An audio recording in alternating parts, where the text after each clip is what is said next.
Plant fans, what could be hiding beneath this leaf?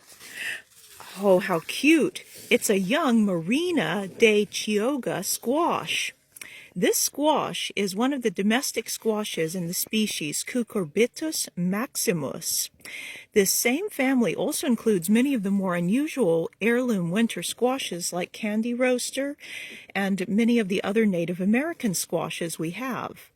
This squash will eventually grow into a big, warty, knobbly, pumpkin-shaped squash that's a dark forest green.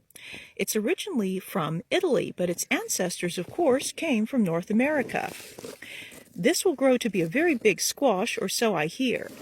The vine itself starts here and goes along this raspberry bed for a very long way, as you can see.